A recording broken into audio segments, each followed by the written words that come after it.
Hey guys, welcome back to my YouTube channel. तो आज हम ड्रैगन गॉड सीरीज को फिर से कंटिन्यू करने जा रहे हैं। तो जैसे कि हमने प्रीवियस एपिसोड में देखा था, ज़ाबा बोलता है कि क्यों मतलब ऐसा कर रहे हो तुम तो अभी मेरे ऊपर विश्वास नहीं करते हो और तुम ऊपर से जवानियों को यहाँ पे कल्टीवेट भी नहीं करने दे रहे हो। एरमिंग बोलते तो ऐसा मैं क्या करूँ जिससे तुम्हें मैं सेटिस्फाई कर पाऊँ। तो एपिसोड नंबर 117 की स्टार्टिंग होती है। ज़ाबा बोलते कि सिंपल है, इंतजार करो जब तक ये प्लेस पहले तरह नहीं हो जाता रिकवर, फिर हम यहाँ पे कल्टीवेट करने के लिए दोबारा आने देना। मैं और ज्यादा फ्रूट्स को यहाँ पे ग्रो करवा दूंगा। मैं तुम्हें ये भी बता दूंगा कि कब उन्हें हार्वेस्ट करना है, मतलब तोड़ना है, पर तुम्हें यहाँ पे कल्टीवेट करवाना ही पड़ेगा। एरमिंग बोलता है ठीक है, यहाँ पे थोड़ा और टाइम रह लो और फिर हमारी हार्वेस्टिंग में भी हेल्प करना। ज़ाबा बोलता है कि मैं कुछ प्लांट्स को लेके भी जाना चाहता हूँ और अपने साथ, क्योंकि हमारे लॉर्ड को ये देना ही पड़ेगा। एरमिंग बोलता है कि 3 की दे दूंगा मैं। ज़ाबा बोलता है ठीक है। फिर ऐसे 5 दिन बाद का सीन दिखाया था हमें। एरमिंग बोलता है कि ठीक है, आज से हम स्टार्ट करेंगे, मैं तुम्हें मेरी फैमिली की सीक्रेट स्किल को सिखाऊंगा। क्वानली बोलते है सीनियर किस तरह की सीक्रेट स्किल। एरमिंग बोलता है टाइटन फिस्ट, वो अपने हाथ पे एनर्जी ले आता है। वो बोलता है कि जो टाइटन फिस्ट होती है वो एक्चुअली में अलो करती है किसी पर्सन को कि वो और ज्यादा पावर यूज कर सकता है अपने पंच में। ऐसे कोऑर्डिनेशन को कैलकुलेट करके तुम अपनी पावर को और ज्यादा सही तरीके से यूज कर सकते हो, मतलब जिससे ज्यादा एनर्जी वेस्ट ना और डैमेज ज्यादा इंक्रीज हो जाए, ऐसा वैसा कुछ। एरमिंग बोलता है अब ध्यान से देखो, वो पंच को ऊपर की तरफ मारता है, आसमान की तरफ, और आसमान में जो बादल होते हैं वो साइड में हो जाते हैं और एक लेजर टाइप ऊपर की तरफ मूव करती है। क्वानली बोलता है कि इसकी जो फिस्ट है तो गुस्सा पावरफुल है। एरमिंग बोलता है मेरे को जरा भी फर्क नहीं पड़ता कि किस तरह की ट्रिक्स तुम मेरे सामने लाओगे, मेरे को सिर्फ अपनी फिस्ट ही चाहिए होती है तुम्हारे साथ डील करने के लिए। अपनी पावर को कंसंट्रेट करो पूरी तरह से, ये बेस्ट तरीका है इसे यूज करने का। सबसे ज्यादा स्ट्रॉन्गेस्ट फिस्ट तैयार करो और देखो। वो फिर ऐसे ऊपर की तरफ पंच मारता है और एक ब्लैक कलर की एनर्जी टाइप फॉर्म हो जाती है आसमान में। ज्वानी फिर अनो के बोलता है गॉड लेवल मास्टर इतना ज्यादा पावरफुल होता है, ये तो अमेजिंग है। फिर ऐसे में बाद में सैनलो ट्रेवल सेंटर का सीन दिखाया जाता है। एडमिन बोलता है कि अब तुम जा सकते हो, मैं इन्फॉर्म कर दूंगा तुम्हें जब आई ऑफ क्यूज रिकवर हो जाएगी।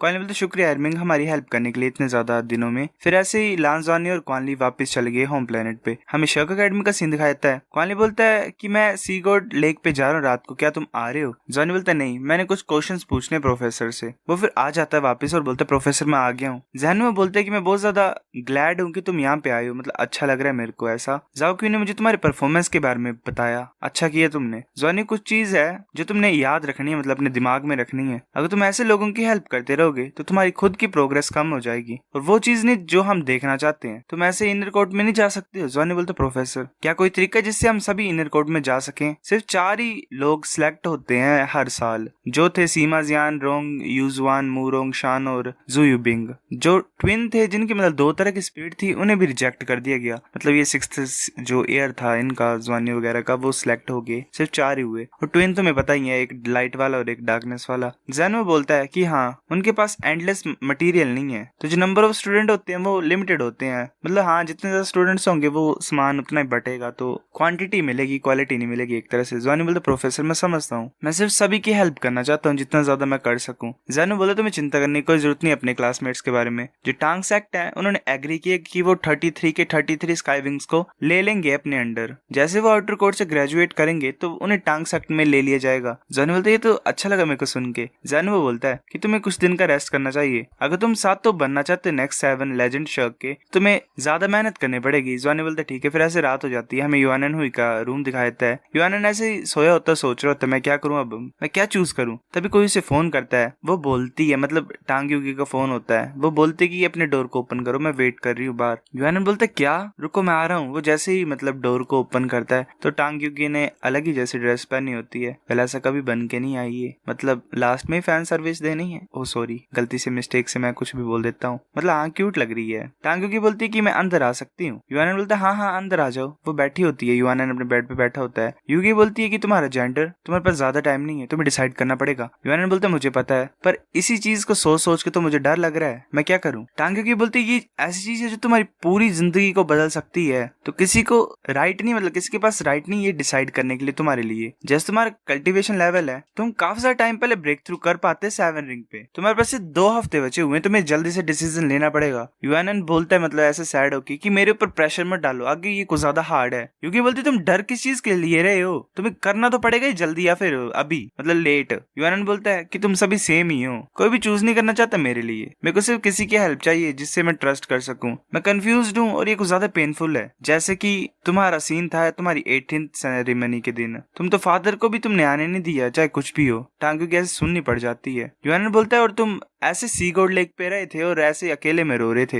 यूएनएन गुस्सा होती है, वेल अपने फिस्ट को ही ऐसे ही दबाती है जोर से और फिर शांति की सांस लेती है। यूएनएन बोलता है कि ओए मतलब मैं ऐसा नहीं बोलना चाहता था। यूगी खड़ी हो जाती है, यूएनएन पीछे की तरफ भाग रहा उत्तर बोलता है कि मैं ऐसा नहीं बोलना चाहता, मतलब सुनो तो सही मेरी बात। यूगी बोलती है कि तुम डर किस लिए रहे हो, तुम मेरे सिबलिंग हो, मतलब तुम मेरे भाई और बहन एक ही तरह से हो, एक ही हो, मतलब क्या बोलूं मैं, तुम क्या सोच रहे हो मैं क्या करूंगी तुम्हारे साथ। वो उसके कंधे पे हाथ रखती है और बोलती है मैंने इसलिए फादर को सेरेमनी में नहीं बुलाया क्योंकि मैं मदर को अपसेट नहीं करना चाहती थी। मैं तुम्हारे ऊपर भी गुस्सा नहीं हूँ, उसके लिए तो नहीं हूँ बिल्कुल ही, मतलब फादर की वजह से। तुम सही बोल रहे हो, तुम्हें कोई चाहिए जो तुम्हारे साइड में रहे हर टाइम जब मतलब जरूरत पड़ती हो। मैं तुम्हारी सिस्टर और मैं वो पर्सन बनूंगी। यूगी रोने लग पड़ता है एक तरह से और उसे हक कर रहा होता है, मतलब काफी ज्यादा टचिंग और इमोशनल सीन है ये। यूगी बोलती है कि डैड के पास ऑलरेडी एक डॉटर है तो तुम एक मैन बनना चाहते हो, ये कैसा प्लान है। यूएनएन बोलता है हाँ ठीक है मैं मैन बनूंगा। पहले इतना ज्यादा सिंपल सा डिसीजन और ये ऐसे ही दिमाग खराब करवा रहा था अपना। यूएनएन बोलता है कि सिस्टर थैंक यू, मुझे पता नहीं कि ये किस तरह का फ्यूचर होगा मेरा, पर मैं जरा भी रिग्रेट नहीं करूंगा इसको। वो फिर ऐसे उसे खींच के लेके जा रहा होता है और बोलता है कि चलो मेरे साथ मेडिटेशन चैम्बर में चलो। यूगी बोलती है कि तुम अभी ब्रेक थ्रू करना चाहते हो इसी टाइम। यूएनएन बोलता है कि मैंने कभी भी इतना ज्यादा अपने आप को रेडी फील नहीं किया ब्रेक थ्रू करने के लिए, तैयार फील नहीं किया। शुक्रिया सिस्टर। वो बैठ जाता है और बोलता है कि ठीक है मैं स्टार्ट करता हूँ। यूएनएन बोलती है मतलब यूगी बोलती है कि ठीक है मैं ध्यान दूंगी। वो देख रही होती है आगे की तरफ। यूएनएन के राउंड में लाइफ एनर्जी गैदर हो रही होती है और उसके सामने दो इंसान आ जाते हैं, वेल एक लड़का रूप और एक लड़की रूप। वेल इसी में से चूज करना है इसने। यूगी सोच रही होती है अब इसे चूज करना पड़ेगा। यूएनएन लड़के की तरफ हाथ करता है और वेल लड़का बन जाता है। एक तरह से उसके बॉडी में चेंजेस आ रहे होते हैं, ग्रीन लाइट ऐसे आसमान में फैल रही होती है, वो भी उड़ ही रहा होता है। यूगी सोच रही होती है तो 7 रिंग्स है, इसकी पावर भी इंक्रीज हो रही है इतने फास्ट तरीके से। यूएनएन बोलते कि तुम्हें पता है मैं हमेशा ऐसे हेजिटेट ही करता था अपने डिसीजन को लेने के लिए। मॉम और ग्रैंडमा चाहते थे कि मैं एक लड़की बनूं क्योंकि फिर मैं नेक्स्ट एल्फ क्वीन बन सकती थी। डैड के पास ऑलरेडी एक डॉटर थी और वो मेरे को एज अ सन चाहते थे। वो काफी ज्यादा लड़ते थे इस चीज के लिए, तो मुझे पता नहीं कि मैं क्या करना था मैंने, और ऊपर से अब तुमने मेरी हेल्प कर दी चूज करने के लिए, शुक्रिया। मैं मैन बनूंगा, मैं फिर स्ट्रॉन्ग ब्रदर बनूंगा तुम्हारे लिए और मैं अपनी सिस्टर को प्रोटेक्ट करूंगा। I love you sister. क्योंकि ब्लश मार रही होती है, मतलब अच्छा वाला ब्लश, वो प्यार वाला ब्लश नहीं, फैमिली प्यार वाला ब्लश। गाइस गलत मत सोचो, वेल मैं ही सोचता हूँ सबसे पहले, क्या बताऊँ मैं। यूगी आइज को क्लोज कर लेती है, वेल शायद कपड़े नहीं पहनने गाइस इसलिए हो रहा है ऐसा। फिर ऐसे जो ग्रीन लाइट थी वो जल्दी जल्दी मूव करने लग पड़ी और गायब हो गई। यूएनएन के चेस्ट के पास आके एक साउल कोर बन गया था। उसकी चेस्ट में एक जो लाइट थी वो ऐसे एक्सपैंड होती रही, एक ट्रांसपेरेंट ग्रीन क्रिस्टल फॉर्म होने लग पड़ा। एक स्मॉल एल्फ ड्रैगन जो था वो आ गया वहां पे। फिर साउल कोर पूरी तरह से कंप्लीट हो जाता है। वेल यूएनएन के 6 पैक गाइस। यूएनएन बोलते सिस्टर मैंने कर दिखाया। यूएनएन हैरान हो जाता है क्योंकि यूगी ने अपनी आईज क्लोज की होती है। यूएनएन फिर नीचे देखता है, वो बोलता है क्या, वो भागते हुए बोल रहा था कि आंखें बंद ही रखना ठीक है, मैं आया, मेरे को कपड़े पहनने दो। फिर ऐसे वो चिल्लाता है जोर से। यूगी बोलती क्या हुआ। यूएनएन बोलता है कि मेरे क्लोथ से मेरे को फिट हो ही नहीं रहे हैं, क्या मैं लांसवानी के पास जाऊं और कपड़े मांगू, मतलब हेल्प मांगू उससे। यूगी अपनी आईज को बंद कर लेती द्वारा और बोलती कि ठीक है वेट करो। फिर ऐसे में फोर्जिंग रूम का सीन दिखाया जाता है। जॉनी ऐसे फोर्ज कर रहा होता है, उसे कॉल आती है। जॉनी बोलते क्या हुआ यूगी। यूगी बोलते जॉनी क्या मैं तुम्हारे कुछ कपड़े ले सकती हूँ। यूएनएन ने ब्रेक थ्रू किया है, उसके क्लोथ्स कुछ ज्यादा छोटे हैं, वो रूम में वेट कर रहा है। जॉनी बोलता है मैं आ रहा हूँ। यूगी ऐसे बैठा होता है और बोलता है कि जॉनी मैं वेल एक लड़कियों की जैसे हरकत कर रहा है, वेल टाइम तो लगेगा लड़का बनने के लिए। जॉनी बोलता तुम तो कुछ ज्यादा हैंडसम हो, तुम तो मेरे को भी जेलस फील करा रहे हो, जल्दी से कपड़े डालो तुम्हारी सिस्टर बाहर वेट कर रही है। फिर ऐसे जॉनी बोलते कि यूगी हमने कपड़े चेंज कर लिए, मतलब इसने कर लिए हैं। वो बाहर आ जाता है। यूएनएन बोलते कि देखो जॉनी और मैं अब सेम हाइट के हैं। यूगी फिर ब्लश मारती है, वेल मुझे पता नहीं कैसा ब्लश है। यूगी बोलती कि तुम्हारा साउल कोर कैसा है। यूएनएन बोलता है कि बहुत स्टेबल है, सब कुछ स्मूथली गया है। जॉनी बोलता है क्या तुम्हारे पास साउल कोर है, तुम कितने ज्यादा लकी हो।